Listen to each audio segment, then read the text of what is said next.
Hello fighters! Welcome back to my channel. ഞാൻ അനുമോൾ ജാലി. അനുമോൾ ജാലി തോട്ടത്തുമ്യാലിൽ.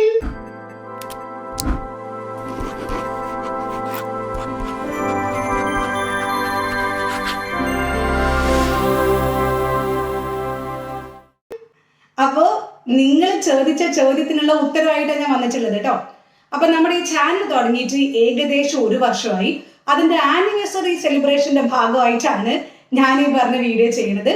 അപ്പൊ നിങ്ങൾക്ക് ഇഷ്ടപ്പെടുന്ന പ്രതീക്ഷിക്കുവാണ്. വീഡിയോയിലോട്ട് കടക്കുന്നതിന് മുമ്പ് എനിക്കൊരു ഡിസ്ക്ലെയിമർ പറയാനുണ്ട്.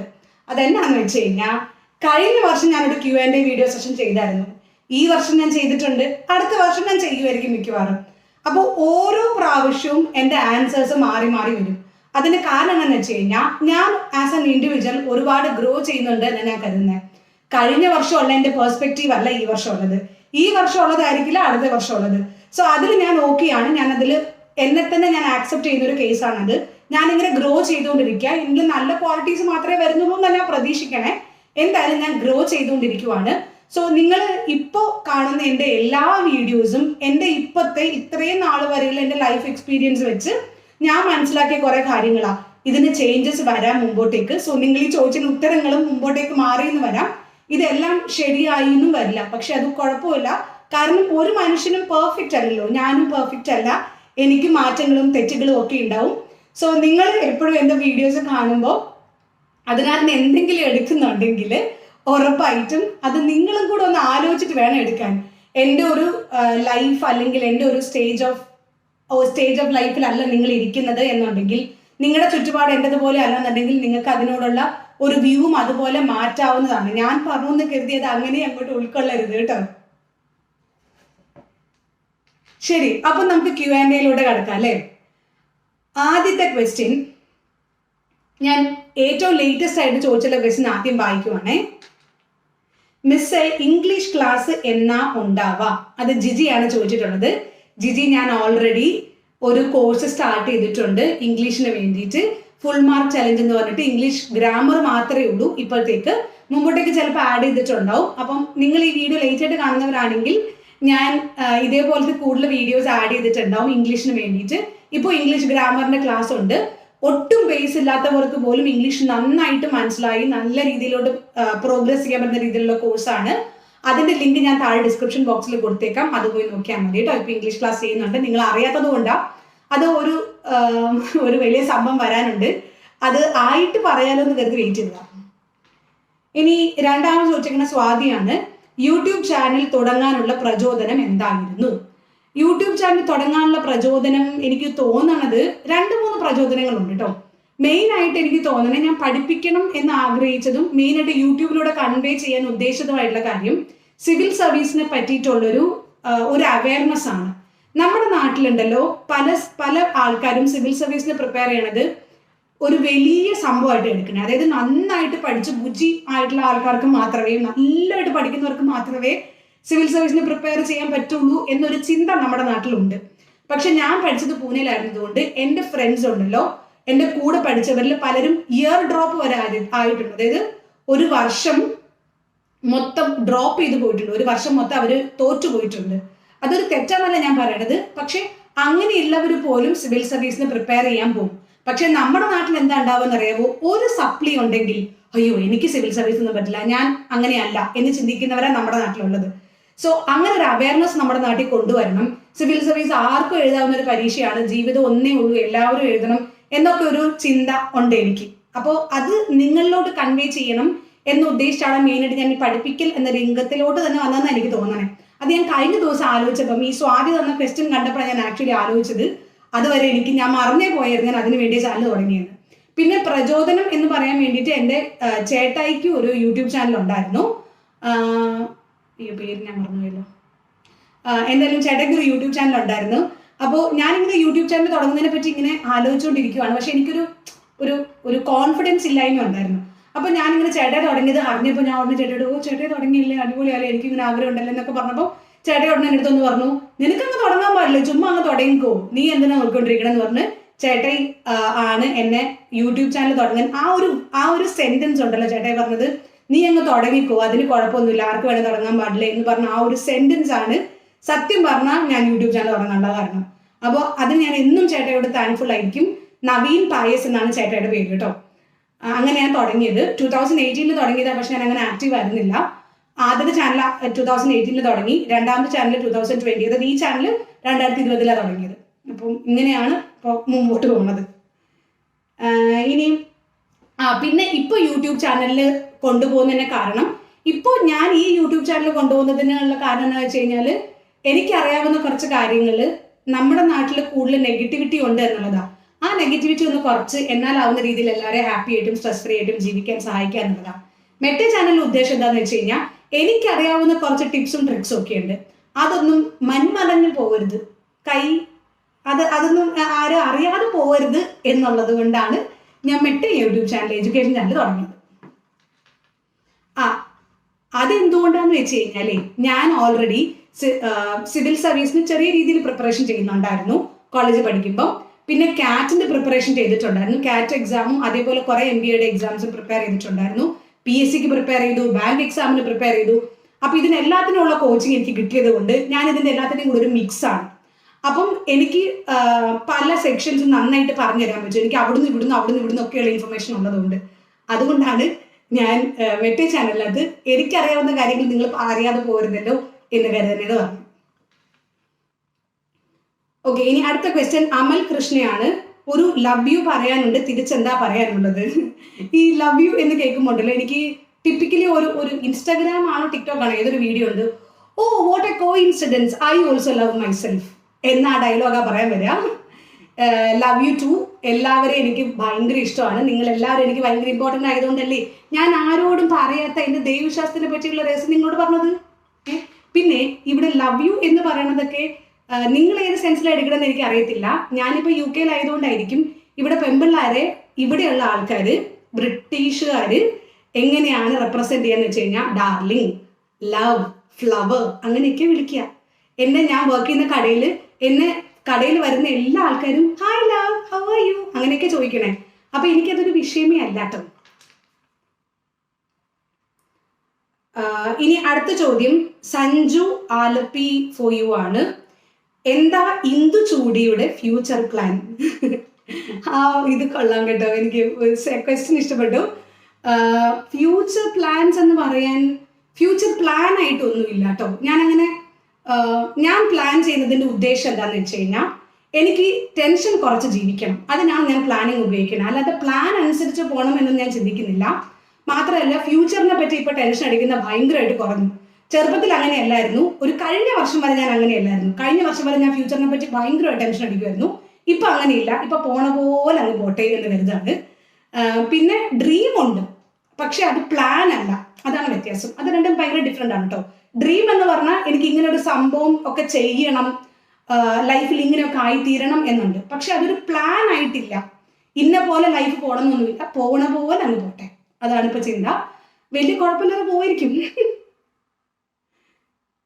ഇനി അടുത്തത് അരുൺ കൃഷ്ണയാണ്. Your academic qualifications. എൻ്റെ അക്കാഡമിക് ക്വാളിഫിക്കേഷൻ പറയുകയാണെങ്കിൽ 10ാം ക്ലാസ് പാസ്സായി, +1 +2 പാസ്സായി. ഞാൻ പറഞ്ഞിട്ടുണ്ടല്ലേ, 10ാം ക്ലാസ് ഞാൻ പഠിച്ചത് സിവിൽ സർവീസ് 10ാം ക്ലാസ് ഞാൻ പഠിച്ചത് സിൽവർ ഹിൽസ് ഹയർ സെക്കൻഡറി സ്കൂളാണ്. ചെറുപ്പത്തിൽ പറയുകയാണെങ്കിൽ ഞാൻ LKG UKG പഠിച്ചത് ആരാധന എന്ന് പറഞ്ഞൊരു സ്കൂളായിരിക്കുമോ, LKG UKG പോണ സ്ഥലമില്ലേ, അവിടെ ആരാധന എന്നാ പറയാ. അത് കോഴിക്കോടാണുള്ളത്. പിന്നെ 1ാം ക്ലാസ് മുതൽ 4ാം ക്ലാസ് വരെ CBSE ആയിരുന്നു. അത് സിൽവർ ഹിൽസിലെ പബ്ലിക് സ്കൂളിലാണ് പഠിച്ചത്. പിന്നെ അത് കഴിഞ്ഞ് 5ാം ക്ലാസ് കഴിഞ്ഞപ്പോൾ ഞാൻ സ്റ്റേറ്റ് സിലബസിലോട്ട് മാറി.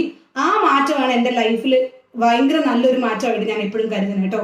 എന്നെ അങ്ങനെ കൊണ്ടുവന്നതുകൊണ്ടാണ് എനിക്ക് കുറച്ചുകൂടി ക്രിയേറ്റീവായിട്ട് ചിന്തിക്കാൻ പറ്റും. ഞാൻ ഇങ്ങനെ കരുതും, സത്യമാണെന്ന് എനിക്ക് അറിയത്തില്ല. അപ്പോൾ 5ാം ക്ലാസ് ആയപ്പോൾ ഞാൻ സ്റ്റേറ്റ് സിലബസിലോട്ട് പോന്നു. അത് സിൽവർ ഹിൽസിന്റെ തന്നെ higher secondary school, silver hills higher secondary സ്കൂളിലാണ് 10ാം ക്ലാസ് വരെ പഠിച്ചത്. പിന്നെ +1 +2 ആയപ്പോൾ അച്ഛൻ പറഞ്ഞു, നീ കുറച്ച് ഹൈ ലെവലിലാണ് ചിന്തിക്കുന്നത്, സോ ഇനി സാധാരണക്കാരുടെ ലെവലിൽ ചിന്തിക്കുക എന്ന് പറഞ്ഞിട്ട് എന്നെ പ്രൊവിഡൻസ് ഗേൾസ് ഹയർ സെക്കൻഡറി സ്കൂളിൽ കൊണ്ട് ചേർത്തു. പക്ഷേ നേരെ തിരിച്ചാ സംഭവിച്ചത്. ഞാനാണെങ്കിൽ അവിടെ ചെന്നപ്പോൾ എല്ലാവരും എൻ്റെ അതേ ലെവല്, എൻ്റെ അതേ സെയിം അലമ്പ് ലെവല്. അപ്പോൾ ഞാൻ അങ്ങോട്ട് ഭയങ്കരമായിട്ടൊക്കെ എൻജോയ് ചെയ്തു. ഭയങ്കര അടിച്ചു പൊളിച്ച ഒരു വർഷമായിരുന്നു. സ്കൂളിൽ പഠിച്ചവരൊക്കെ ഇവളെന്ത് കുരുത്തക്കേടാണ്, ഇവൾ ഇങ്ങനെയാണ്, ഇങ്ങനെയൊക്കെ പെൺപിള്ളേരുണ്ടോ എന്നൊക്കെ വരെ ചിന്തിച്ചിട്ടുണ്ട്. അപ്പോൾ +1 കുറച്ച് അലമ്പായിരുന്നു. +2 ആയപ്പോഴത്തേക്കും പഠിത്തത്തിലോട്ടൊക്കെ കുറച്ച് കോൺസെൻട്രേറ്റ് ചെയ്ത് ഞാൻ സയൻസ് ഫെയറിനൊക്കെ പോയായിരുന്നു. അപ്പോൾ +2 അവിടെ കംപ്ലീറ്റ് ചെയ്തു. പിന്നെ അത് കഴിഞ്ഞ് ഡിഗ്രിക്ക് ചേർന്നു. ഞാൻ റിപ്പീറ്റ് ചെയ്യാൻ പോയത് ഞാൻ ദർശന അക്കാഡമിയിലാണ് കോട്ടയത്ത്. അത് കഴിഞ്ഞ് ഡിഗ്രി പഠിച്ചത് റിപ്പീറ്റ് ചെയ്ത് കഴിഞ്ഞിട്ട് ഞാനാണെങ്കിൽ ICRന്റെ എൻട്രൻസ് എഴുതി, Indian council four agriculture research. അതിൻ്റെ എൻട്രൻസ് എഴുതിയത് ഞാൻ ഹോസ്റ്റലിൽ നിന്ന് വന്ന ഉടനെ, പഠിച്ചു കഴിഞ്ഞ ഉടനെ ഞാൻ എഴുതിയിട്ടുണ്ട്. ഏപ്രിൽ തന്നെ എഴുതി. അതെനിക്ക് കിട്ടി. അത് ശരിക്കും ഞാൻ അവിടെ വേറൊരു കഥയുണ്ട്. ഞാൻ +2 കഴിഞ്ഞപ്പോഴും ഇതേ സെയിം എക്സാം എഴുതിയായിരുന്നു. പക്ഷെ ആ സമയത്ത് ഒരു 10-12 പരീക്ഷ എഴുതിയുകൊണ്ട് ഞാൻ റിസൾട്ട് നോക്കിയില്ല.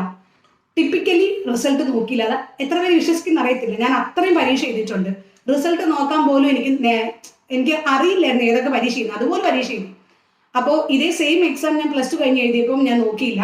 അത് കിട്ടിയില്ലെന്ന് എനിക്ക് അറിയാൻ പാടില്ല. പിന്നെ എൻട്രൻസ് റിപ്പീറ്റ് ചെയ്യുന്ന സമയത്ത് എൻ്റെ കൂടെയുള്ള ഒരു ചേച്ചി അഗ്രികൾച്ചർ ഓഫീസറായിട്ട് അവിടെ തന്നെ ബാങ്കിലുണ്ടായിരുന്നു.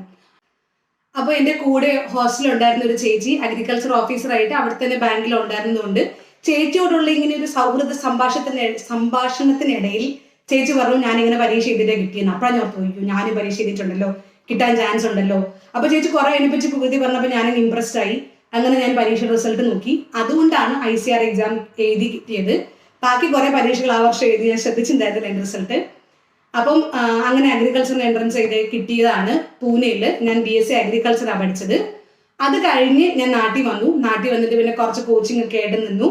അത് കഴിഞ്ഞ് ഞാൻ ജോലി ചെയ്യാൻ കയറി, പഠിപ്പിക്കാൻ വേണ്ടി കയറി. അപ്പോഴാണ് എനിക്ക് ഇംഗ്ലീഷിനോട് ഭയങ്കര ഇഷ്ടമായിട്ട് തോന്നിയത്. അപ്പോൾ ഇംഗ്ലീഷ് ഞാൻ MA ഇംഗ്ലീഷിൽ ജോയിൻ ചെയ്തു. നാട്ടിൽ തന്നെ ഇഗ്നോയുടെ ഒരു ഡിസ്റ്റന്റ് എഡ്യൂക്കേഷൻ ഉണ്ട്. ഇന്ദിരാഗാന്ധി നാഷണൽ ഓപ്പൺ യൂണിവേഴ്സിറ്റിയിൽ ഞാൻ ഡിസ്റ്റന്റ് എഡ്യൂക്കേഷന് വേണ്ടിയിട്ട് MA ഇംഗ്ലീഷ് എടുത്തു. അതിൻ്റെ ഫസ്റ്റ് ഇയർ കംപ്ലീറ്റ് ചെയ്തു.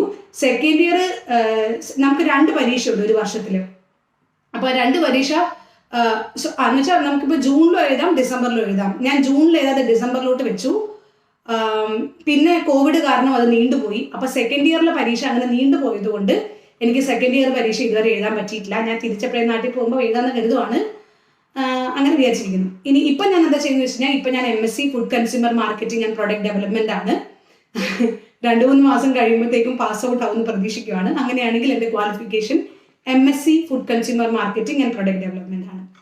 ഇനി വേറൊരു കാര്യം, അക്കാഡമിക് ക്വാളിഫിക്കേഷനിലൊന്നും ഒരു കാര്യമില്ല കേട്ടോ.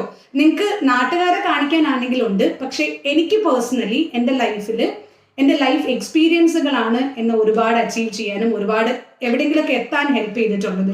അല്ലാതെ ഒരു ഡിഗ്രി അല്ലെങ്കിൽ ഒരു MSc അതൊന്നും വലിയ സംഭവം അല്ലെന്നാണ് ഞാൻ കരുതുന്നത്. നിങ്ങൾക്ക് അങ്ങനെയാണെന്ന് എനിക്കറിയത്തില്ല, ഞാൻ അങ്ങനെ കരുതുന്നത് കേട്ടോ. ഇനി അടുത്തത് അമലാണ് ചോദിച്ചേക്കണേ, മിസ് യൂട്യൂബിൽ ഇംഗ്ലീഷ് ക്ലാസ് ചെയ്യുന്നത് നിർത്തിയോ? ഇനി എന്നാ ഞങ്ങൾക്ക് ഞങ്ങളുടെ പഴയ എനർജറ്റിക് ആയി ക്ലാസ് എടുക്കുന്ന മിസ്സിനെ കാണാൻ പറ്റുക? മോട്ടിവേഷൻ ബ്ലോഗ്സിന്റെ കൂടി ഇംഗ്ലീഷ് ക്ലാസ്സും ചെയ്യുവോ? എക്സാം ആയതുകൊണ്ട് അൺഇൻസ്റ്റാൾ ചെയ്തു. മിസ്സിന്റെ അപ്ഡേറ്റ്സ് ഒന്നും അറിയുന്നില്ല. അപ്പൊ നിങ്ങൾക്ക് ആർക്കെങ്കിലും അറിയത്തില്ലെങ്കിൽ ഞാൻ ഇൻസ്റ്റാഗ്രാമിൽ ഭയങ്കര ആക്റ്റീവ് ആട്ടോ. സോ നിങ്ങൾക്ക് വേണമെങ്കിൽ എന്നെ ഇൻസ്റ്റാഗ്രാമിൽ ഫോളോ ചെയ്യാം. ലിങ്ക് ഞാൻ താഴെ ഡിസ്ക്രിപ്ഷൻ ബോക്സിൽ കൊടുക്കാവേ.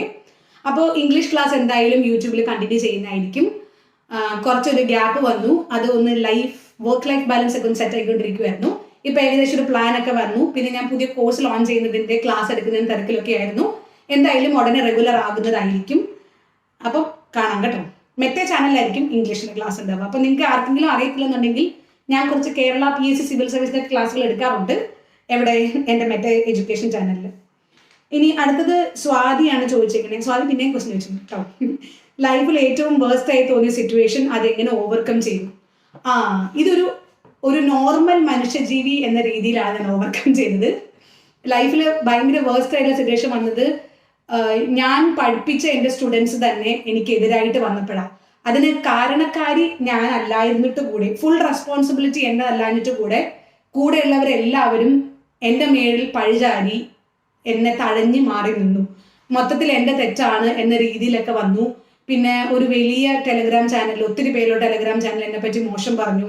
ഒരുപാട് ടീച്ചേഴ്സ്, എൻ്റെ കൂടെയുള്ളവർ എന്നെ പറ്റി നെഗറ്റീവായിട്ട് പറഞ്ഞു. അതൊക്കെ വന്നപ്പോൾ എനിക്ക് ഭയങ്കരമായിട്ട് സങ്കടം വന്നു. അപ്പോൾ നോർമലി ഉള്ള ഒരാളെ പോലെ ഞാൻ കരഞ്ഞു, നല്ല രീതിയിൽ കരഞ്ഞു. കരഞ്ഞിട്ട് ഇനി ഈ ഒരു കരിയർ വേണ്ട എന്ന് വരെ പലപ്പോഴും ചിന്തിച്ചിട്ടുണ്ട്. എനിക്ക് ഒരുപാട് പ്രാവശ്യം തുടക്കത്തിൽ ഞാൻ എൻ്റെ പഠിപ്പിക്കുന്ന ഫീൽഡിലോട്ട് വന്ന അന്ന് തൊട്ടേ എനിക്ക് പ്രശ്നങ്ങൾ ഉണ്ടായിട്ടുണ്ട്. ഒരുപാട് എതിർപ്പുകളും കൂടെയുള്ളവരും അതുപോലെ ഞാൻ പഠിപ്പിച്ച ഒരുപാട് നെഗറ്റീവ് ഇഷ്യൂസ് എനിക്ക് വന്നിട്ടുണ്ട്. അപ്പം അതൊക്കെ ഓവർകം ചെയ്യണം എന്ന് പറഞ്ഞു കഴിഞ്ഞാൽ നമുക്കൊരു ഒരു ഒരു തോട്ട് പ്രോസസ്സ് വരും. ഒരു ഇഷ്യൂ വന്നു കഴിയുമ്പം നമുക്കതിൽ കരയും, പിന്നെ അതിനെപ്പറ്റി നമ്മൾ ചിന്തിക്കും. അങ്ങനെ ചിന്തിച്ച് വന്നപ്പം എനിക്ക് അല്ല, അവർ പറഞ്ഞ തെറ്റാണ്, ഞാൻ അങ്ങനെ തോറ്റു കൊടുക്കാൻ റെഡിയല്ല എന്ന് തീരുമാനിച്ചു. ഇതെല്ലാ കേസിലും ഇങ്ങനെ തന്നെയാണ്. എപ്പോഴും ഒരു പ്രശ്നം വരുമ്പോൾ നമുക്ക് 2 ചോയ്സ് ഉണ്ട്. ഒന്നെങ്കിൽ തോറ്റു കളയാം, അതിന് ഭയങ്കര എളുപ്പം. അതിന് അനുമോൾ ജോളി എന്നൊരു ആളാവണം എന്നൊന്നുമില്ല. ഏതൊരു മനുഷ്യജീവിയാണെങ്കിലും തോക്കാൻ എളുപ്പമാണ്. റോട്ടിൽ കൂടെ പോണ ഏത് മനുഷ്യനും തോക്കാൻ പറ്റുന്ന ഞാൻ പറയാം. പക്ഷേ അവിടെ ഉണ്ടല്ലോ രണ്ടാമത്തെ ചോയ്സ്, ഇല്ല ഞാൻ ഇവിടുന്ന് എഴുന്നേൽക്കും, മുമ്പോട്ട് നടക്കും, എനിക്ക് ലൈഫിൽ ഇവർ തെറ്റാണ്, ഇവർ പറഞ്ഞ ശരിയല്ല എന്ന് കാണിച്ചു കൊടുക്കണം എന്നൊരു തീരുമാനം ഞാൻ എടുത്തു. അങ്ങനെ ഞാൻ മുമ്പോട്ട് പോയി. പിന്നെ എനിക്ക് ഭയങ്കര ഇഷ്ടമുള്ളൊരു ജോലിയായിരുന്നു, ഒരു പാഷനായിരുന്നു പഠിപ്പിക്കില്ല. അപ്പോൾ അതുകൊണ്ട് നിർത്താൻ പറ്റിയില്ല. പിന്നെ എൻ്റെ കൂടെയുള്ളവർ, വീട്ടുകാരും ഫ്രണ്ട്സും റിലേറ്റീവ്സും ഒക്കെ എന്നെ ഒരുപാട് സപ്പോർട്ട് ചെയ്തു. അതുകൊണ്ട് പിന്നെ ഇതന്നെ ഉള്ളെന്ന് തോന്നുന്നു. ഇതാണിപ്പോൾ എനിക്ക് വേഴ്സ്റ്റ് ആയിട്ട് തോന്നുന്ന ഒരു സിറ്റുവേഷൻ. പക്ഷേ ഇതാണോ എൻ്റെ വേഴ്സ്റ്റ് എന്ന് ചോദിച്ചാൽ എനിക്ക് അറിയില്ല. ഞാൻ മനഃപൂർവ്വം മറക്കുന്ന ആളാണ്. അങ്ങനെ എല്ലാം ഇങ്ങനെ എനിക്ക് സങ്കടം വരുമ്പോൾ ഞാൻ എൻ്റെ പഴയ സങ്കടമുള്ള കാര്യങ്ങളൊക്കെ ഓർത്തെടുക്കും, അത് ശരിയാണ്. അല്ലാത്ത ഞാൻ സന്തോഷമായിട്ടിരിക്കുമ്പോൾ ഞാൻ മാക്സിമം പഴയ കാര്യങ്ങളൊക്കെ മറക്കും. അപ്പോൾ ഇനി സങ്കടം വരുമ്പോഴും അത് മറക്കണം എന്നാണ് ഞാൻ കരുതിക്കൊണ്ടിരിക്കണേ. ഇപ്പം എനിക്ക് തോന്നുന്നു വേഴ്സ്റ്റ് ആയിട്ട് സിറ്റുവേഷൻ ഇതായിരിക്കും തോന്നുന്നു. അപ്പം ഇങ്ങനെയാണ് ഞാൻ ഓവർകം ചെയ്തതേ. ഇനി അടുത്തെന്താ, how do you deal with negative people? Negative people എങ്ങനെ ഡീൽ ചെയ്യുമെന്ന് ചോദിച്ചു കഴിഞ്ഞാൽ അതിച്ചിരി പാടാണ്. നെഗറ്റീവ് പീപ്പിളിനെ ഡീൽ ചെയ്യാൻ വേണ്ടിയിട്ട് നമ്മൾ ഒന്നെങ്കിൽ നമുക്ക് അവർ നെഗറ്റീവ് ആണെന്ന് മനസ്സിലായാൽ ഉടനെ മനഃപൂർവ്വം അവരെ അവോയ്ഡ് ചെയ്യാം. നെഗറ്റിവിറ്റി നമുക്ക് അവോയ്ഡ് ചെയ്യാം എന്നുള്ളതേ ഉള്ളൂ. ഒന്നെങ്കിൽ സ്ട്രെയിറ്റ് ആയിട്ട് നോ പറയാം. എനിക്ക് തുറന്നടിച്ച് നോ പറയാൻ ഭയങ്കര പാടാണ്. ഞാൻ ഇങ്ങനെ പഠിച്ചുകൊണ്ടിരിക്കുന്ന ഒരു സ്കില്ലാണ് കേട്ടോ, learn how to say no. അപ്പോൾ അതിൻ്റെ വീഡിയോ ഞാൻ ചെയ്തിട്ടുണ്ട്, നിങ്ങൾ കണ്ടില്ലേ, പോയി കണ്ടോളൂ കേട്ടോ. അപ്പോൾ ഞാൻ നേരെ അങ്ങ് നോ പറയാൻ ശ്രമിക്കാറില്ല. പകരം ഞാൻ മെല്ലെ മെല്ലെ വലിയും, നൈസായിട്ട് ഒഴിഞ്ഞു മാറുക എന്ന് പറയില്ലേ, അതാണ് ചെയ്യുക നെഗറ്റീവ് പീപ്പിൾ ഡീൽ ചെയ്യാൻ വേണ്ടിയിട്ട്. പിന്നെ ഇപ്പം ഞാൻ മനസ്സിലാക്കുന്ന ഒരു കാര്യം, നമ്മളോട് നെഗറ്റിവിറ്റി പറയുകയാണെങ്കിൽ ഇപ്പോൾ എന്തെങ്കിലും ഇപ്പോൾ പൊതുവെ നെഗറ്റീവ് പീപ്പിൾ എന്ന് പറഞ്ഞാൽ നമ്മൾ നെഗറ്റീവായിട്ട് അഫക്റ്റ് ചെയ്യല്ലേ ചെയ്യുന്നത്. അപ്പോൾ അവർ പറയുന്ന കാര്യങ്ങളൊന്നും പേഴ്സണലായിട്ട് എടുക്കണ്ട. ഇപ്പോൾ എനിക്ക് കിട്ടുന്ന ഇൻഫർമേഷൻസിലൂടെ ഞാൻ മനസ്സിലാക്കുന്ന ഒരു കാര്യമാണ്, ആരെങ്കിലും എന്തെങ്കിലും പറയുന്നുണ്ടെങ്കിൽ അത് നമ്മൾ ഉദ്ദേശിച്ചല്ല, പകരം അത് അവരുടെ തന്നെ ഒരു റിഫ്ലക്ഷൻ ആണെന്ന്.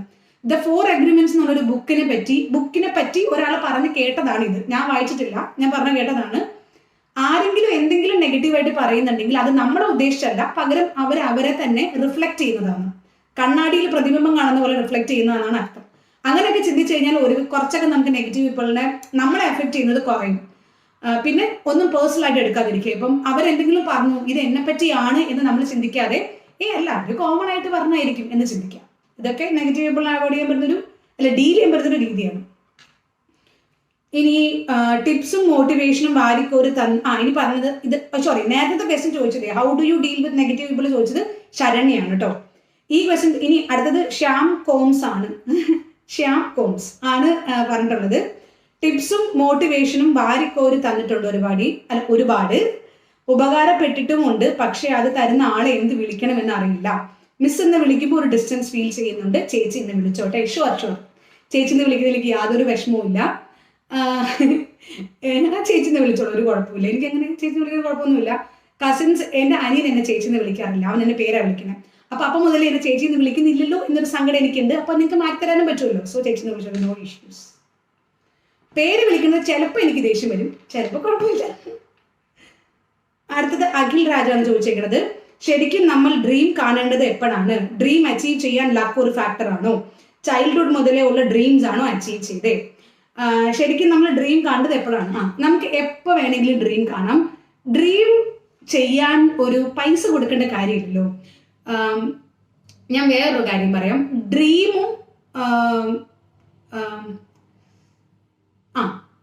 ഡ്രീമിങ്ങും വിഷ്വലൈസേഷനും വ്യത്യാസമാണ്. ഡ്രീമിംഗ് എന്ന് പറഞ്ഞു കഴിഞ്ഞാൽ നമ്മൾ ഈ മലർപ്പൊടി കാറിന്റെ സ്വപ്നം എന്ന് കേട്ടിട്ടില്ലേ? മാലർപ്പൊടി കൊണ്ട് വിൽക്കും, എന്നിട്ട് അത് വെച്ച് എന്തോ വാങ്ങും, അത് വെച്ച് വേറെ വാങ്ങും, അത് വെച്ച് മണിമാളിക പണിയും, അങ്ങനെ ചെയ്യണത് അത് ഡ്രീമിങ്, അത് ദിവാസ്വപ്നം എന്നൊക്കെ പറയുമല്ലോ. അത് വിഷ്വലൈസേഷൻ എന്ന് പറഞ്ഞു കഴിഞ്ഞാൽ നമുക്കൊരു ഡ്രീം ആയിട്ടൊരു ലൈഫ് ഉണ്ട്, നമ്മൾ ശരിക്കും അവിടെ പോവുകയാണ്, നമ്മൾ ലിറ്ററലി നമ്മുടെ ഫിസിക്കലി നമ്മൾ അവിടെ പോവുകയാണ്. അവിടെ പോയിട്ട് നമ്മുടെ ചുറ്റുമുള്ള സാധനങ്ങളൊക്കെ കാണുമ്പോൾ നമ്മൾ എങ്ങനെയാണ് ഹാപ്പി ആവുന്നത്, അതിനാണ് വിഷ്വലൈസേഷൻ എന്ന് പറയുന്നത്. സോ അതിന് നമുക്ക് ഒരു ലിമിറ്റും വെക്കേണ്ട കാര്യമില്ല. നമുക്ക് എന്ത് വേണമെങ്കിലും നമ്മുടെ ഡ്രീം ലൈഫിൽ നമുക്ക് വിഷ്വലൈസ് ചെയ്യാം. അതിന് യാതൊരു മടിയും കാണിക്കേണ്ട. ആർക്ക് വേണമെങ്കിലും എത്ര വലിയ ഡ്രീം വേണേ ഉണ്ടാകാം. നിങ്ങളുടെ ഡ്രീം എപ്പോഴും ഭയങ്കര ഹൈ ആയിരിക്കണം. ഞാനൊരു സിമ്പിൾ എക്സാമ്പിൾ പറയാം. ഇത് എത്രമാത്രം ഞാൻ പഠിപ്പിയായതുകൊണ്ട് എന്നൊന്നും അല്ല, പകരം ഞാൻ പറയുക എൻ്റെ ലൈഫിൽ ഞാൻ ചെയ്തൊരു കാര്യം. ഞാൻ 10ാം ക്ലാസ് പഠിക്കുമ്പോൾ ഇപ്പൊ എൻ്റെ കൂടെ ഉള്ളവരൊക്കെ പറയായിരുന്നു എനിക്ക് പാസ്സായാൽ മതി, എനിക്ക് 5 A+ മതി, എനിക്ക് 8 A+ മതി, അങ്ങനെയൊക്കെ പറയുന്ന ഒരുപാട് കൂട്ടുകാരുണ്ടായിരുന്നു. പക്ഷെ ഞാൻ എപ്പോഴും എന്താ പറയാ അറിയോ, എനിക്ക് 10 A+ വേണം, ഫുൾ A+ എനിക്ക് വേണം. 9 A+ എന്ന് പറയുമ്പോൾ 9 A+ വലിയ സംഭവമാണെന്ന് എൻ്റെ കൂട്ടുകാർ പറയുമ്പോഴും ഞാൻ പറയുന്നു ഇല്ല, എനിക്ക് ഫുൾ A+ വേണം എന്ന് പറയുന്നത് ഞാൻ മനഃപൂർവ്വം ചെയ്യുന്നല്ല. അന്ന് എനിക്ക് ഇത്രയും വിവരമൊന്നും ഉണ്ടായിരുന്നില്ല, പക്ഷെ ഞാൻ അങ്ങനെ കരുതിക്കൊണ്ടിരുന്നേ. അത്രയും വലിയ ഡ്രീം, അത്രയും എയിം എനിക്ക് ഉണ്ടായിരുന്നത് കൊണ്ട് എനിക്ക് 9 A+ കിട്ടിയപ്പോൾ ഞാൻ ഹാപ്പി ആയിരുന്നു. അത്രയും വലിയൊരു എയിം വെച്ചതുകൊണ്ടാണ് എനിക്ക് 9 A+ എങ്കിലും കിട്ടിയത്. അതേ സമയത്ത് 5 വെച്ചത് ചിലപ്പോൾ 3 കിട്ടുന്നുണ്ടായിരുന്നുള്ളൂ. പാസ്സായാൽ മതി എന്ന് വിചാരിച്ചാൽ ചിലപ്പോൾ അതിൽ നമുക്ക് താഴെ കിട്ടുക. അപ്പൊ അതുകൊണ്ട് എപ്പോഴും dream high, dream to the sky so that you can get at least star എന്നൊരു പ്രോവർബ് ഉണ്ട്. എനിക്ക് ഞാൻ തോന്നുന്നു അതാണ് കേട്ടോ. ഇനി ഡ്രീം അച്ചീവ് ചെയ്യാൻ ലക്ക് ഒരു ഫാക്ടർ ആണോ? ലക്ക് ഒരു ഫാക്ടർ ആണോ എന്ന് ചോദിച്ചു കഴിഞ്ഞാൽ ലക്ക് എന്ന് പറയുന്നതിനേക്കാളും കൂടുതൽ അതൊരു ദൈവാനുഗ്രഹം എന്നാണ് ഞാൻ കരുതുന്നത്. നമുക്ക് ആഗ്രഹിക്കാം ഡ്രീംസ് വേണം എന്നുള്ളത്, പക്ഷെ അതിൽ വാശി പിടിക്കാൻ പറ്റില്ല. ഡ്രീം അച്ചീവ് ആയില്ലെങ്കിലും കുഴപ്പമില്ല, വേറെന്തോ നല്ലത് നമുക്ക് വെച്ചിട്ടുണ്ട്, അത്രയേ ഉള്ളൂ. ലക്ക് ഫാക്ടർ ആണെന്ന് എനിക്ക് അറിയാൻ പാടില്ല. എനിക്ക് ദൈവാനുഗ്രഹം ഒരു ഫാക്ടർ ആണെന്ന് തോന്നിയിട്ടുണ്ട്. ഇനി ചൈൽഡ്ഹുഡ് മുതലേ ഉള്ള ഡ്രീംസ് ആണോ അച്ചീവ് ചെയ്തത്? ചൈൽഡ്ഹുഡ് മുതലുള്ള ഡ്രീംസ് ഒന്നും അല്ല അച്ചീവ് ചെയ്തേക്കണേ. എനിക്ക് ഒരു ഡ്രീം ഉണ്ടായിരുന്നു വെച്ചാൽ ഞാൻ ഒരു എഡ്യൂക്കേറ്റർ ആകണം, പഠിപ്പിക്കണം എന്നൊരു ആഗ്രഹം ഉണ്ടായിരുന്നു, അത് അച്ചീവായി. ബാക്കിയൊക്കെ ഒരു ലൈഫിൽ അങ്ങ് വരുന്ന ഡ്രീംസ് ആണ്. ചില ഡ്രീംസ് അച്ചീവ് ആവാതെ പോയിട്ടുണ്ട്, ചില ഡ്രീംസ് അച്ചീവ് ആയിട്ടും ഉണ്ട്. രണ്ടിലും ഞാൻ ഹാപ്പിയാണ്. ചിലത് പോയത് നന്നായി, ചിലത് നടന്നതും നന്നായി. കാരണം അതിലും ബെറ്റർ ഒരു കാര്യം എനിക്ക് നടന്നിട്ടുണ്ട്. അപ്പം അങ്ങനെയൊന്നുമില്ല, ചൈൽഡ്ഹുഡ് ഡ്രീംസ് തന്നെ വേണമെന്നൊന്നുമില്ല. എനിക്ക് അങ്ങനെ ഒരു ആഗ്രഹം ഉണ്ടായിരുന്നു, അത് സാധിച്ചു. പക്ഷെ അല്ലാത്ത ആഗ്രഹങ്ങളും അത് കഴിഞ്ഞ് വന്ന ഡ്രീംസും എനിക്ക് സാധിച്ചിട്ടുണ്ട്. ഇനി അടുത്തത് ശരണ്യ തന്നെയാണ് പിന്നെയും ചോദിച്ചേക്കണേ. How do you manage things when you have a tight schedule? എനിക്കൊരു ടൈറ്റ് ഷെഡ്യൂൾ ഉണ്ടാകുമ്പോൾ ഞാൻ എങ്ങനെ കാര്യങ്ങൾ മാനേജ് ചെയ്യുന്നു? എന്റെ ബ്രെയിൻ ആക്ച്വലി വർക്ക് ചെയ്യുന്നത് ടൈറ്റ് ഷെഡ്യൂൾ ആണെന്ന് എനിക്ക് തോന്നിയേക്കണേ. ഒരുപാട് കാര്യങ്ങൾ ചെയ്യാനുണ്ടാകുമ്പോൾ ഞാൻ നന്നായിട്ട് വർക്ക് ചെയ്യും. ഒരു കാര്യം മാത്രം ചെയ്യാനുണ്ടാകുമ്പോൾ ഞാൻ ലേസി ആയിട്ടിരിക്കുന്ന എനിക്ക് അങ്ങനെ തോന്നിയിട്ടുള്ളത്. ഇപ്പൊ ടൈറ്റ് ഷെഡ്യൂൾ ഉണ്ടാകുമ്പോൾ ഞാൻ പ്രയോറിറ്റൈസ് ചെയ്യും, ഏതാണ് ഏറ്റവും ഇമ്പോർട്ടന്റ്. അപ്പം ഐസൻഹവർ മെട്രിക്സിനെ പറ്റി കേട്ടിട്ടുണ്ടോ? എന്റെ പ്ലാനറിനകത്ത് ഞാൻ യൂസ് ചെയ്യുന്ന ഐസൻഹവർ മെട്രിക്സ്. അതേ സെയിം കാര്യം, ഇമ്പോർട്ടന്റ് ആണോ അർജന്റ് ആണോ നോക്കും. ഇമ്പോർട്ടന്റോ അർജന്റോ ആയിട്ടുള്ള കാര്യം ആദ്യം ചെയ്യും.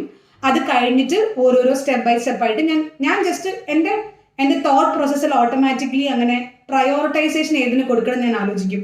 ഇപ്പം ഒരു സിറ്റുവേഷൻ വന്നു, ഇപ്പൊ എനിക്ക് നാളെ ഒരു വീഡിയോ ഇടണം. അപ്പം എനിക്ക് ഇന്ന് എന്റെ ഫ്രണ്ട്സിന്റെ കൂടെ സമയം സ്പെൻഡ് ചെയ്യണതാണോ അതോ വീഡിയോ എടുക്കുന്നതാണോ ഇമ്പോർട്ടന്റ് ഞാൻ നോക്കും. ഞാൻ നോക്കുമ്പം വീഡിയോ നാളെ തന്നെ ഇടാൻ ഞാൻ പറഞ്ഞിട്ടുണ്ട്, പക്ഷെ ഫ്രണ്ട്സിന്റെ കൂടെ എനിക്ക് വേണമെങ്കിൽ പിന്നെയും ടൈം സ്പെൻഡ് ചെയ്യാം. അങ്ങനെ വരുമ്പോൾ ഞാൻ വീഡിയോയ്ക്ക് പ്രയോറിറ്റൈസേഷൻ കൊടുക്കും. അതേ സമയത്ത് എനിക്ക് ഫ്രണ്ട്സിന്റെ കൂടെ സ്പെൻഡ് ചെയ്യാൻ ഈ ഒരു ടൈമേ ഉള്ളൂ, ഇനി ഇങ്ങനൊരു സമയം എനിക്ക് പിന്നെ വരില്ല എന്നാണെങ്കിൽ ഞാൻ അതിന് പ്രയോറിറ്റൈസേഷൻ കൊടുക്കും. അപ്പൊ അത് മാറി മാറി വരും. സിറ്റുവേഷൻ അനുസരിച്ച് ഞാൻ പ്രയോറിറ്റൈസ് ചെയ്തിട്ടാണ് കാര്യങ്ങൾ ചെയ്യണേ. എനിക്ക് ഇങ്ങനെ തോന്നിയേക്കണം കേട്ടോ. അടുത്തത് സ്വീറ്റ് പൊട്ടാറ്റോ ആണ്. നേരിട്ട് കാണുമ്പോൾ ചോദിക്കാം, ആ സ്മൈൽ എപ്പോഴും അങ്ങനെ തന്നെ ഉണ്ടാകട്ടെ. Thank you. അടുത്തത് ടെസിൻ അബ്രഹാം ആണ്. സെൽഫ് മോട്ടിവേഷൻ നല്ലതാണോ? അതെ, സെൽഫ് മോട്ടിവേഷൻ ആണ് വേണ്ടത്. എക്സ്റ്റേണൽ മോട്ടിവേഷൻ ഒക്കെ ഒരു ലിമിറ്റ് ഉണ്ട്. ഒരു പരിധി കഴിയുമ്പോൾ പുറത്തുനിന്ന് വരുന്ന മോട്ടിവേഷനൊക്കെ നമ്മൾ മോട്ടിവേറ്റ് ചെയ്യണത് കുറയും. ഉള്ളിൽ നമുക്ക് മോട്ടിവേഷൻ ഉണ്ടെങ്കിലേ അത് മുമ്പോട്ട് പോവുള്ളൂ. അതിന് എന്ത് ചെയ്യണം എന്നറിയാമോ? നമ്മൾ നമ്മുടെ വൈ കണ്ടുപിടിക്കണം. എന്തെങ്കിലും കാര്യം നമുക്ക് ചെയ്യണം, അതിന് മോട്ടിവേഷൻ വേണമെന്നുണ്ടെങ്കിൽ നമ്മൾ എന്തിനാ കാര്യം ചെയ്യണം എന്ന് സ്വയം ചോദിക്കണം. അങ്ങനെ ഒരു വൈ കണ്ടുപിടിച്ച് റീസൺസ് എഴുതി വെച്ച് അതായിരിക്കണം നമ്മുടെ മോട്ടിവേഷൻ. ഇനി അടുത്തത് വിനയാണ് ചോദിച്ചത്. വിനയം എൻ്റെ ഭയങ്കര വലിയൊരു ഫാനാണ് കേട്ടോ. എനിക്ക് തന്നെ അങ്ങ് നാണം വരും. താങ്ക് യു സോ മച്ച് വിനയ. എല്ലാം പ്ലാൻ ചെയ്യുന്ന ആളാണല്ലോ. അത് പറഞ്ഞപ്പോഴാണ് വിനയുടെ എന്തുമാത്രം എൻ്റെ ഫാൻ ആണെന്നുള്ളത് എന്ന് അറിയണമെന്നുണ്ടെങ്കിൽ നിങ്ങൾ എൻ്റെ ലൈഫ് ലെസൺ സീരീസിന്റെ ഒരു വീഡിയോയ്ക്കകത്ത് ഞാൻ കാണിച്ചിട്ടുണ്ട്. ലൈഫ് ലെസൺ സീരീസ് ഒക്കെ നോട്ട്ബുക്കിൽ എഴുതി വെച്ച ആളാ. അത്രയ്ക്ക് വലിയ ഫാനാണ്. എനിക്ക് ഭയങ്കര സന്തോഷമാണ് കേട്ടോ ഇനി അത്. എല്ലാം പ്ലാൻ ചെയ്യുന്ന ആളാണല്ലോ അനു. ഒരു ദിവസം ടു ഡു ലിസ്റ്റ് ചെയ്താൽ കാര്യങ്ങൾ ചെയ്യാൻ പറ്റാതെ വരുമ്പോൾ ടെൻഷൻ ആകാറുണ്ടോ? അതിനെ എങ്ങനെ ഓവർകം ചെയ്യണത്? ഇത് അറിയേണ്ട ഒരു കാര്യമാണ്. ടു ഡു ലിസ്റ്റ് ഉണ്ടാവാറുണ്ട് എനിക്ക്. പക്ഷെ അതെല്ലാം നടക്കാതെ പോകുമ്പോൾ എനിക്ക് സങ്കടം വരാറുണ്ട്. ഞാനൊരു മനുഷ്യജീവിയാണ്. പക്ഷേ സങ്കടം എങ്ങനെ ഓവർകം ചെയ്യണം എന്നതിനെ പറ്റി ഞാൻ ചിന്തിക്കും. അപ്പോൾ ഇപ്പോൾ ഒരു കാര്യം ചെയ്തു, ഇപ്പോൾ ഒരു 10 കാര്യങ്ങൾ ഞാൻ ചെയ്യാൻ വെച്ചിട്ടുണ്ടായിരുന്നു. അതിൽ 9 ചെയ്തു, ഒരെണ്ണം മിസ്സായി പോയി എന്ന് വെച്ചാൽ എൻ്റെ മനസ്സിങ്ങനെ പറയും, അയ്യോ ഒരെണ്ണം ചെയ്തില്ലല്ലോ എന്ന്. പക്ഷെ ഞാൻ തന്നെ തിരിച്ചെന്നോട് പറയും, ഇല്ല നീ 9 ചെയ്തില്ലോ, നീ 9 ചെയ്തല്ലോ എന്ന്. അപ്പോൾ അങ്ങനെ ചെയ്യുന്ന സമയത്ത് ചിലപ്പോൾ എനിക്ക് തീരെ അങ്ങോട്ട് പറ്റുന്നില്ല, ഒന്നും ചെയ്തില്ല, എനിക്ക് ഭയങ്കര സങ്കടമാണെന്നുണ്ടെങ്കിൽ ഞാൻ എന്ത് ചെയ്യുന്ന വെച്ച് കഴിഞ്ഞാൽ ഒരു ഗ്രാറ്റിറ്റ്യൂഡ് ജേർണലിങ് ചെയ്യും. എന്ന് വെച്ചാൽ അന്നത്തെ ദിവസം ഞാൻ ഗ്രേറ്റ്ഫുൾ ആയിട്ടുള്ള കാര്യങ്ങൾ, ഞാൻ അന്നത്തെ ദിവസം എന്തൊക്കെ കാര്യങ്ങൾ ചെയ്തു തീർത്തു എന്ന് എഴുതി വെക്കാം. അതേപോലെ ഞാൻ അന്നത്തെ ദിവസം എന്തൊക്കെ കാര്യങ്ങൾക്ക് താങ്ക്ഫുൾ ആയിട്ടുണ്ട് എന്നുള്ളത് എഴുതി വെക്കാം. ഇത് ചെയ്യുമ്പോൾ തന്നെ ഓൾമോസ്റ്റ് എനിക്ക് ആ ഫീലിംഗ് അങ്ങോട്ട് കുറയും. പിന്നെ വേറൊരു കാര്യം ഞാൻ ചിന്തിക്കുന്നത് എന്താണെന്ന് വെച്ച് കഴിഞ്ഞാൽ, ഞാൻ പ്ലാൻ ചെയ്തത് പ്ലാൻ പോലെ കാര്യങ്ങൾ നടക്കാൻ വേണ്ടിയിട്ടല്ല, പകരം എൻ്റെ തലയിലുള്ള സാധനങ്ങൾ എഴുതി വെച്ചിട്ടുണ്ടല്ലോ, ഇതുപോലെ ചെയ്താൽ മതിയല്ലോ എന്ന് ചിന്തിച്ച് എൻ്റെ തലയിലുള്ള ടെൻഷൻ അങ്ങ് കുറയ്ക്കാൻ വേണ്ടിയിട്ടാണ്. അപ്പൊ ആ ഒരു ബോധം എനിക്കുള്ളത് കൊണ്ടും കൂടെ അങ്ങനെയൊക്കെയാണ് ഞാൻ പൊതുവെ ഈ പറഞ്ഞ സങ്കടം വരുന്ന സിറ്റുവേഷൻ ഓവർകം ചെയ്യുന്നത്. ഇനി അടുത്തത് SB ആണ്, ഭാവി വരനെ പറ്റിയുള്ള സങ്കല്പം. ഇവിടെ ഉണ്ടല്ലോ, എനിക്കൊരു ക്ലാരിഫിക്കേഷൻ കൂടെ നടത്താനുണ്ട്. ഞാൻ കഴിഞ്ഞ Q&A വീഡിയോയ്ക്കകത്ത് ഭാവി വരനെ പറ്റിയുള്ള സങ്കല്പം കഴിഞ്ഞ Q&Aക്കകത്ത് വന്നിട്ടുണ്ടായിരുന്നു. അപ്പോൾ ഞാൻ പറഞ്ഞത് എൻ്റെ കല്യാണാലോചന ഒന്ന് തുടങ്ങുന്നതിന് മുമ്പാണ്. അപ്പോൾ അങ്ങനെ സീരിയസ് ആയിട്ട് കല്യാണാലോചനയെ തുടങ്ങിയിട്ടില്ലാത്തൊരു സിറ്റുവേഷൻ ആയിരുന്നു അത്. അപ്പോൾ ഞാൻ പറഞ്ഞൊരു ഡയലോഗ് എന്താണെന്ന് വെച്ച് കഴിഞ്ഞാൽ, എൻ്റെ അച്ഛനും അമ്മയും വീട്ടുകാരും റിലേറ്റീവ്സും ഒക്കെ തീരുമാനിച്ച്, പ്രത്യേകിച്ച് എൻ്റെ ആങ്ങളമാർ തീരുമാനിച്ചിട്ടുള്ള ഒരാളെ കല്യാണം കഴിക്കണേന്ന്. അവിടെ നിങ്ങൾ പലരും തെറ്റിദ്ധരിച്ചൊരു വഴി ഞാൻ പറയട്ടെ. അത് കണ്ട് എന്നോട് പലരും ചോദിച്ചു, അപ്പൊ എന്താ സ്വന്തമായിട്ട് അഭിപ്രായമൊന്നുമില്ലേ എന്ന്. പക്ഷെ ഇവിടെ വേറൊരു രീതിയിലാണ് കേട്ടോ. എൻ്റെ വീട്ടിൽ എൻ്റെ കേസിൽ എന്നെ ഏറ്റവും നന്നായിട്ട് അറിയാവുന്നത് എൻ്റെ വീട്ടുകാർക്കും എൻ്റെ ആങ്ങളമാർക്കുമാണ്. അത് കഴിഞ്ഞിട്ടേ പുറത്തൊരു മനുഷ്യൻ എന്നെ അറിയുള്ളൂ. അത്രയും നന്നായിട്ട് എന്നെ അറിയാവുന്നത് കൊണ്ട് അവരെടുക്കുന്ന തീരുമാനം എന്നെക്കാളും അടിപൊളിയായിരിക്കില്ലേ, ഞാൻ എടുക്കുന്നതിനേക്കാൾ അടിപൊളിയായിരിക്കില്ലേ. അതുകൊണ്ടാണ് ഞാൻ അന്ന് അങ്ങനെ പറഞ്ഞത്. അല്ലാതെ എനിക്ക് സ്വന്തമായിട്ട് അഭിപ്രായം ഇല്ലാത്തത് കൊണ്ടല്ല. ഇപ്പോൾ നിങ്ങളുടെ കേസിൽ അങ്ങനെ ആയിരിക്കത്തില്ല. ഇപ്പോൾ എല്ലാവരുടെ വീട്ടിലും എല്ലാവരുടെ കേസിലും അങ്ങനെയാണെന്നില്ല. എൻ്റെ നെഗറ്റീവ് സൈഡും എൻ്റെ പോസിറ്റീവ് സൈഡും മൊത്തത്തിൽ അറിയാവുന്നത് എൻ്റെ വീട്ടുകാരാണ്, ആങ്ങളമാർക്കും. അപ്പോൾ നിങ്ങളുടെ വീട്ടിൽ അങ്ങനെ ഇല്ലാന്നുണ്ടെങ്കിൽ ഒരു കാരണവശാലും ഞാൻ ഈ പറഞ്ഞ പോലെ പോകരുത്. കാരണം അപ്പം നിങ്ങൾക്ക് കറക്റ്റായിട്ടുള്ള സ്യൂട്ട് ആയിരിക്കില്ല കൊണ്ടുവരിക. പക്ഷെ അവർ, എൻ്റെ കേസിൽ എനിക്ക് തോന്നുന്നത് അവർക്ക് അത് ചൂസ് ചെയ്യാൻ പറ്റുന്നതാണ്. ഇനി എന്തായാലും ചോദിച്ച സ്ഥിതിക്ക് ഭാവി വരനെ പറ്റിയുള്ള എൻ്റെ സങ്കല്പങ്ങൾ ഞാൻ ചോദിച്ച സ്ഥിതിക്ക് കുറച്ച് ആലോചിച്ച് വെച്ചിട്ടുണ്ട്, അത് പറയാം. ഒന്നാമത് എന്നെക്കാളും പൊക്കം ഉണ്ടായാൽ കൊള്ളാമെന്നുണ്ട്, എന്നെക്കാളും പ്രായം ഉണ്ടായാൽ കൊള്ളാമെന്നുണ്ട്. പിന്നെ അണ്ടർസ്റ്റാൻഡിങ് ആയിരിക്കണം. എനിക്ക് മനസ്സിലായിടത്തോളം ഒരു റിലേഷൻഷിപ്പിൽ ഏറ്റവും കൂടുതൽ വേണ്ടത് അണ്ടർസ്റ്റാൻഡിങ് ആണ്. ഇപ്പം എനിക്ക് എൻ്റെ കൂടെയുള്ള, ഞാൻ ആരൊക്കെയായിട്ട് നന്നായിട്ട് പോകുന്നുണ്ടോ അവരുടെ കൂടെയുള്ള ഒരു ഗുണം അത് തന്നെയാണ്. ഞാൻ അണ്ടർസ്റ്റാൻഡിങ്ങിലാണ് പോണത്. എൻ്റെ ആക്ഷൻസ് പോലും മനസ്സിലാക്കാൻ പറ്റിയണം നന്നായി. ഇപ്പം എൻ്റെ പപ്പയുടെയും അനിയൻ്റെയും ഒക്കെ ആക്ഷൻസ് എനിക്ക് മനസ്സിലാവും, അവരിതാണ് ഉദ്ദേശിക്കണേ. എൻ്റെ ഫ്രണ്ട്സിൻ്റെ ആക്ഷൻസ് എനിക്ക് മനസ്സിലാവും. അങ്ങനെ അണ്ടർസ്റ്റാൻഡിങ് ഉണ്ടെങ്കിൽ നന്നായിനെ. പിന്നെന്താ, സക്സസ്ഫുൾ ആണെങ്കിൽ നന്നായിനെ.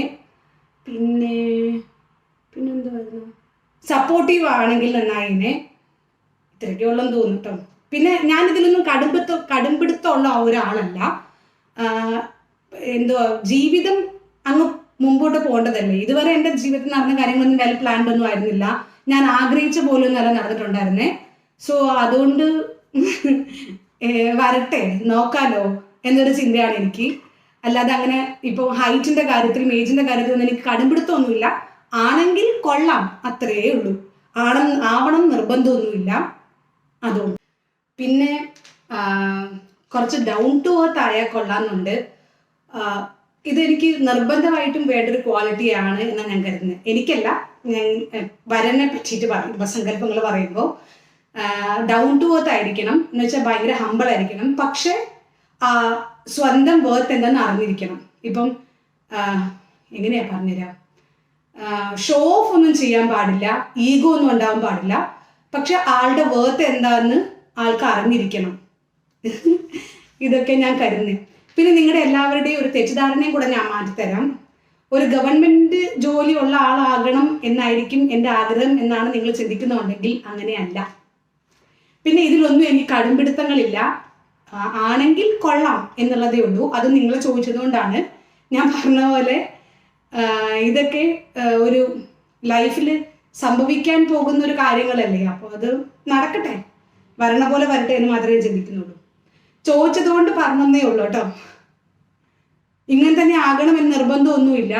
ഇനി നീ അന്ന് അങ്ങനെയൊക്കെ പറഞ്ഞല്ലോ, അങ്ങനെ ആളല്ലോ നീ കല്യാണം കഴിച്ചേ, അങ്ങനെയൊന്നും പറയരുത്. അങ്ങനെയൊന്നും ആയിരിക്കത്തില്ല.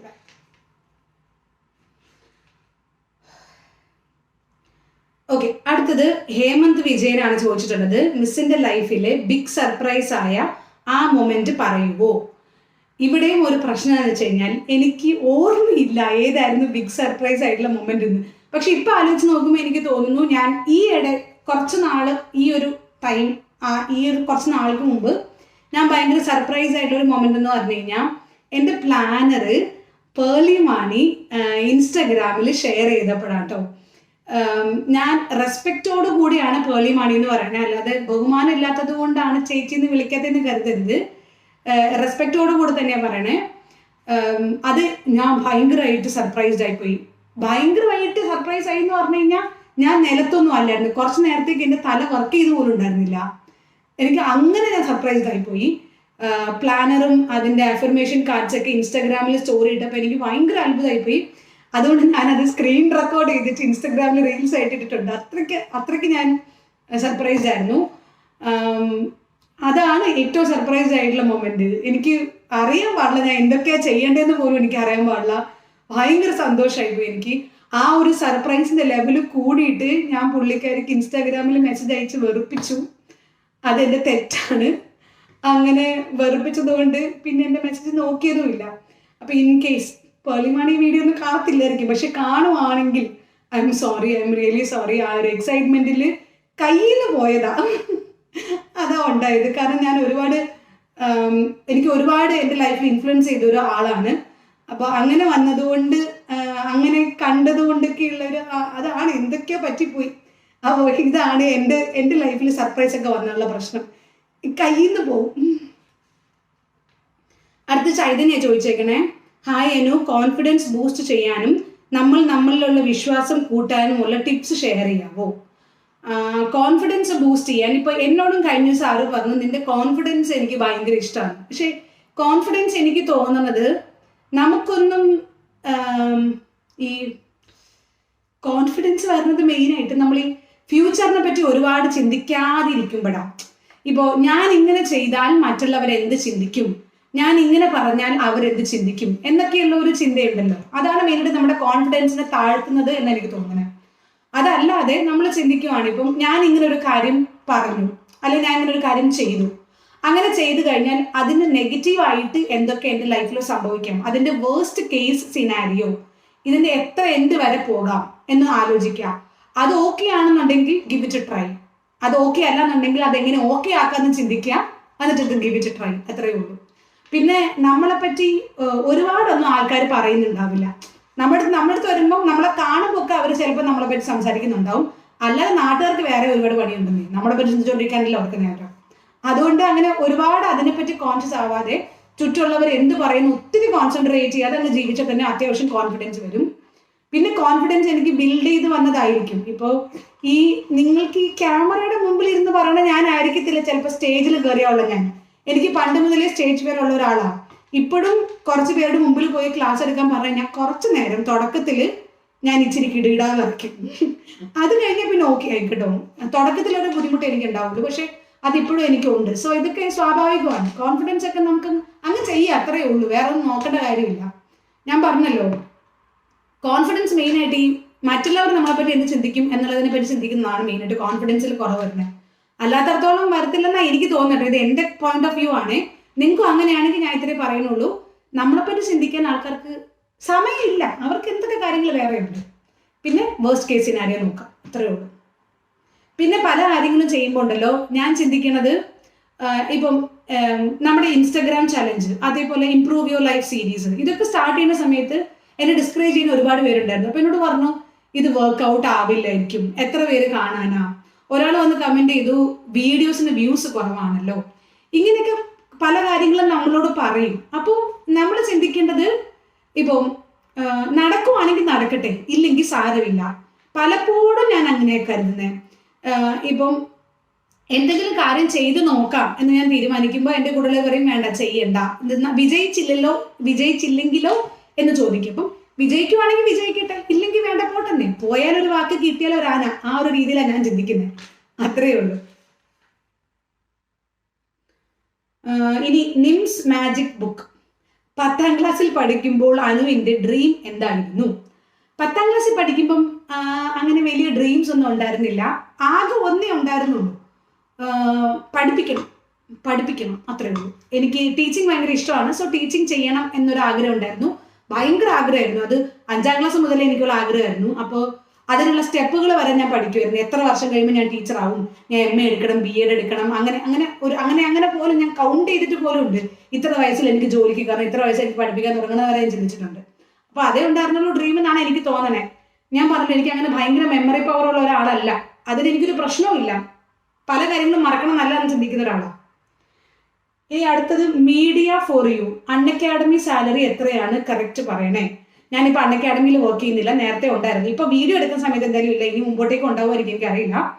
പിന്നെ സാലറിയുടെ കാര്യം എനിക്കത് പറയാൻ പറ്റില്ലടാ. എനിക്ക് പറയണം നല്ല ആഗ്രഹമുണ്ട്, പക്ഷെ അത് എഗെയിൻസ്റ്റ് ദ റൂൾസ് ആണ്, അങ്ങനെ നമുക്ക് പറയാൻ പാടില്ല, നിർബന്ധമുണ്ട്. ഒരു കാര്യം എനിക്ക് പറയാം, ഒരു സ്റ്റേബിൾ ഇൻകം അല്ല. ചില മാസം നമുക്ക് ഭയങ്കര കുറവായിരിക്കും, ചില മാസം നല്ല ഹൈ ആയിരിക്കും. അത് ഡിഫറൻഷിയേറ്റ്, അതിങ്ങനെ മാറി മാറി വരും. അത്രയും മാത്രമേ എനിക്ക് പറയാൻ പറ്റുള്ളൂ. Really sorry. വലിയ കുഴപ്പമില്ലാത്ത സാലറി ഉണ്ട് കേട്ടോ. ഇനി വാട്ട് ഡു യു, അത് പറഞ്ഞപ്പോഴാണ്. ഇനി അൺഅക്കാഡമിയിൽ ഒരുപാട് സാലറി കിട്ടുന്നത് കൊണ്ടാണ് ഞാൻ ഇവിടെ വന്നിട്ടും അൺഅക്കാഡമി കണ്ടിന്യൂ ചെയ്തത് എന്ന് നിങ്ങൾ ചിന്തിക്കുന്നുണ്ടെങ്കിൽ അങ്ങനെയല്ല. ഇതെൻ്റെ പാഷനാണ്. മാത്രമല്ല എനിക്ക് കുറച്ച് സ്റ്റുഡൻസ് ഉണ്ട് അൺഅക്കാഡമിയിൽ. ഞാൻ അവരുമായിട്ട് ഭയങ്കര എന്താ പറയുക, മനസ്സുകൊണ്ട് ഭയങ്കര ബോണ്ടിങ് ഉണ്ട് എനിക്ക് അവരോട്. എനിക്ക് അവരെ അങ്ങനെ ഇട്ടിട്ട് പോരാൻ പറ്റില്ല. ഞാൻ ആദ്യം പഠിപ്പിച്ച ഇൻസ്റ്റിറ്റ്യൂട്ടിലും അതേ ഇഷ്യൂ ആയിരുന്നു. എനിക്ക് അവിടെ കുറേ പ്രശ്നങ്ങൾ ഉണ്ടായിട്ടും ഞാൻ അവിടുത്തെ നിന്നതിന് കാരണം എനിക്ക് അവരുമായിട്ടൊരു കമ്മിറ്റ്മെന്റ് ഉണ്ട്, അതെനിക്ക് ഇട്ടിട്ട് പോരാൻ പറ്റില്ല. അതുകൊണ്ടാണ് ഞാൻ നിൽക്കണേ, അല്ലാതെ അതിനകത്ത് നിന്ന് ഭയങ്കരമായിട്ട് സമ്പാദിക്കുന്നത് കൊണ്ടല്ല.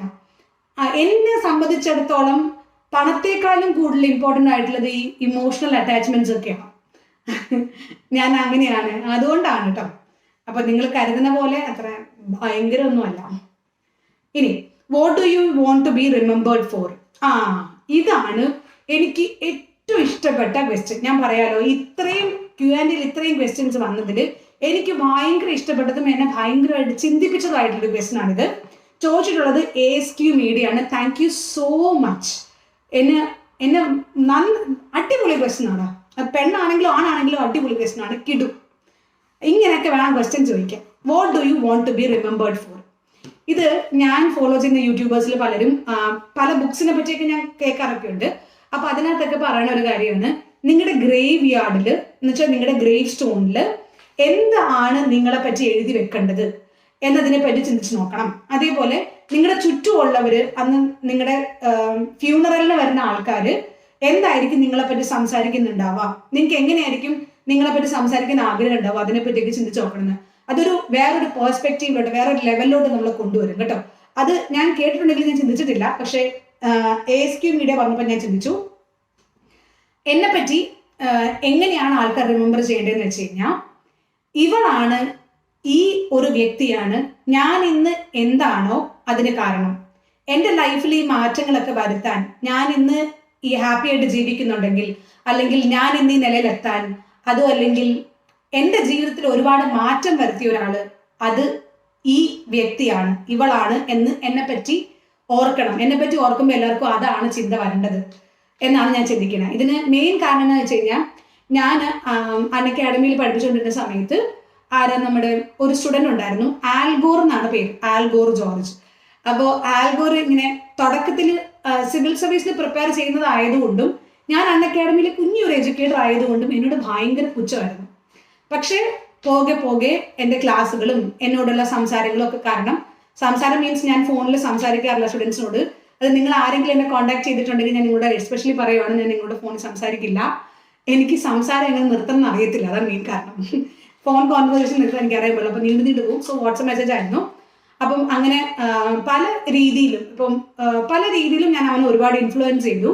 അപ്പം ആദ്യം ഉണ്ടായിരുന്നുള്ള പുച്ഛം മാറി അവൻ എന്നോട് എപ്പോഴും പറഞ്ഞൊരു കാര്യം, എൻ്റെ ഒരു നെഗറ്റീവ് ആറ്റിറ്റ്യൂഡ് മാറ്റിയിട്ട് എന്നെ പോസിറ്റീവായിട്ട് ജീവിക്കാൻ ഹെൽപ്പ് ചെയ്ത ഒരാളാണെന്ന് പറയും. അപ്പോൾ അതെനിക്ക് ഭയങ്കര ഒരു എന്താ നല്ല കാര്യമായിട്ട് തോന്നി. എനിക്ക് ഭയങ്കര സന്തോഷമായിട്ട് തോന്നി.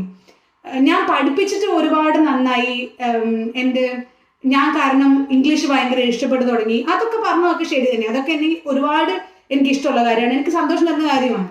പക്ഷെ ആസ് എ പേഴ്സൺ ഞാൻ ഒരാളെ ഇൻഫ്ലുവൻസ് ചെയ്തു എന്ന് പറഞ്ഞു കഴിഞ്ഞാൽ അതിന് വലുതായിട്ടൊന്നും ഇല്ലെന്നാണ് എനിക്ക് തോന്നുന്നത്.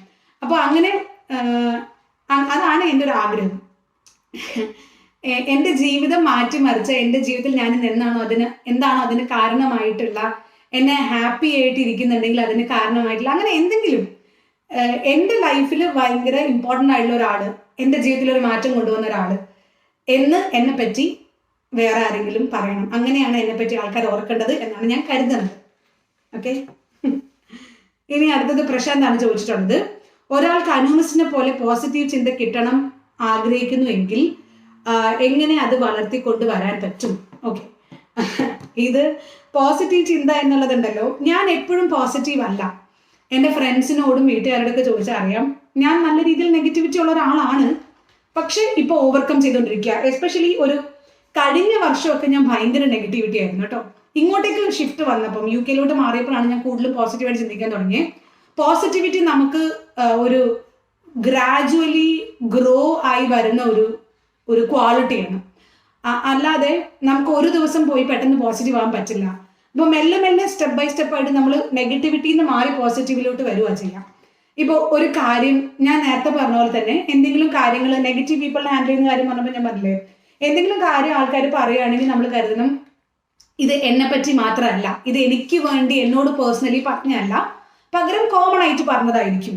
അതേപോലെ ചില കാര്യങ്ങൾ ലെറ്റ് ഗോ ഓഫ്, അത് പോട്ടെ, സാരമില്ല എന്ന് കണക്കാക്കാൻ പറ്റണം. ഇപ്പം നമ്മളോട് ആരെങ്കിലും എന്തെങ്കിലും ചെയ്തു, നമ്മൾ ആരെങ്കിലും ഹേർട്ട് ചെയ്തു, അല്ലെങ്കിൽ നമ്മളെ കുറ്റപ്പെടുന്ന രീതിയിൽ സംസാരിച്ച് നമ്മളെ മുറിവേൽപ്പിച്ചു, എന്തോ ആയിക്കോട്ടെ, എന്തു തന്നെയാണെങ്കിലും സാരമില്ലെന്നേ, പോട്ടെന്നേ എന്ന് പറയാൻ നമ്മളോട് തന്നെ നമുക്ക് പറയാൻ പറ്റണം. ഈ പലപ്പോഴും ഉണ്ടല്ലോ നമുക്ക് എക്സ്റ്റേണൽ ഹെൽപ്പ് തേടാം. ഇപ്പോൾ ഒട്ടും നിങ്ങൾക്ക് നിങ്ങളെ തന്നെ കൺട്രോൾ ചെയ്യാൻ പറ്റുന്നില്ല എന്നുണ്ടെങ്കിൽ എക്സ്റ്റേണൽ ഹെൽപ്പ് തേടാം. അത് ഞാനൊരു വീഡിയോയ്ക്ക് അത് പറഞ്ഞതിന്റെ കറക്ഷൻ കൂടിയാണ്. നിങ്ങൾക്ക് മാത്രമേ നിങ്ങളെ ഹെൽപ്പ് ചെയ്യാൻ പറ്റുള്ളൂ എന്നുള്ളതാണ് പ്രധാനപ്പെട്ടത്. ഫസ്റ്റ് അതാണ്. പക്ഷേ നിങ്ങളെ ഹെൽപ്പ് ചെയ്യാൻ പറ്റുന്ന സിറ്റുവേഷൻസ് വരാം. ഇപ്പം മെഡിക്കലി നിങ്ങൾക്ക് ഒരു ഇഷ്യൂ വന്നതാണെങ്കിൽ നിങ്ങൾക്ക് പുറത്തുനിന്ന് ആൾക്കാരെ ഹെൽപ്പ് വേണ്ടി വരും. പക്ഷേ ഫസ്റ്റ് സ്റ്റെപ്പ് എന്ന രീതിയിൽ എപ്പോഴും നമ്മൾക്ക് തന്നെ നമ്മളെ കൺട്രോൾ ചെയ്യാൻ പറ്റണം. The power of sub conscious mind എന്ന് പറഞ്ഞൊരു ബുക്കുണ്ട്, ദ സീക്രട്ട് എന്ന് പറഞ്ഞൊരു ബുക്കുണ്ട്. ഇതിലൊക്കെ ഇതന്നെ പറയണേ. എന്നാന്ന് വെച്ച് കഴിഞ്ഞാൽ നമ്മൾ തന്നെ നമ്മളെ കൺട്രോൾ ചെയ്യാൻ പഠിക്കണം. ഇപ്പോൾ ഞാൻ പറഞ്ഞ പോലെ എന്തെങ്കിലും മെയിനായിട്ട് നമുക്ക് നെഗറ്റിവിറ്റി വരുന്നത് നമ്മൾ മറ്റുള്ളവരുടെ കുറ്റങ്ങൾ കണ്ടുപിടിക്കാൻ നോക്കുന്നതുകൊണ്ടും മറ്റുള്ളവരോട് ക്ഷമിച്ചു കൊടുക്കാത്തത് കൊണ്ടാണ്. അതിന് പകരം സാരമില്ലെന്നേ, പോട്ടെന്നേ എന്ന് കരുതണം. അതേപോലെ ആർക്കെങ്കിലും എന്തെങ്കിലും കുറ്റങ്ങൾ ഉണ്ടെങ്കിൽ, എല്ലാവർക്കും കുറ്റങ്ങൾ ഉണ്ടല്ലോ, ഇത് എപ്പോഴും ചിന്തിക്കാൻ പറ്റിയെന്ന് വരില്ല കേട്ടോ. ഞാൻ എപ്പോഴും ഇങ്ങനെയാണെന്നല്ല പറയണത്, ഞാൻ മാക്സിമം ഇങ്ങനെ ശ്രമിക്കാറുണ്ട്. ഞാൻ എന്നെ തന്നെ എങ്ങനെയെങ്കിലുമൊക്കെ റിക്കവർ ചെയ്തെടുക്കാൻ ശ്രമിക്കാറുണ്ട്. അതേപോലെ നിങ്ങളും പേഴ്സണൽ ഡെവലപ്മെന്റിൽ കോൺസെൻട്രേറ്റ് ചെയ്താൽ മതി, അപ്പോൾ പോസിറ്റീവ് ആയിക്കോളും.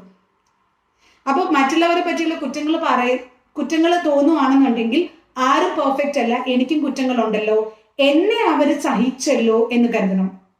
ഇപ്പോൾ നമ്മുടെ ചുറ്റുമുള്ളവർ നമ്മളോട് ഇങ്ങനെ പെരുമാറുന്നില്ലല്ലോ, അങ്ങനെ പെരുമാറുന്നില്ലല്ലോ എന്ന് ചിന്തിക്കുന്നുണ്ടെങ്കിൽ അതിന് പകരം എന്നെ ചിന്തിക്കണം എന്ന് വെച്ച് കഴിഞ്ഞാൽ, ഞാൻ ഇതിനൊന്നും യോഗ്യയോ അല്ല, എനിക്ക് ഇത്രയും പോലും സ്നേഹം കിട്ടാൻ അർഹതയില്ല, എന്നിട്ട് അവരെന്നെ ഇത്രയും സ്നേഹിച്ചു.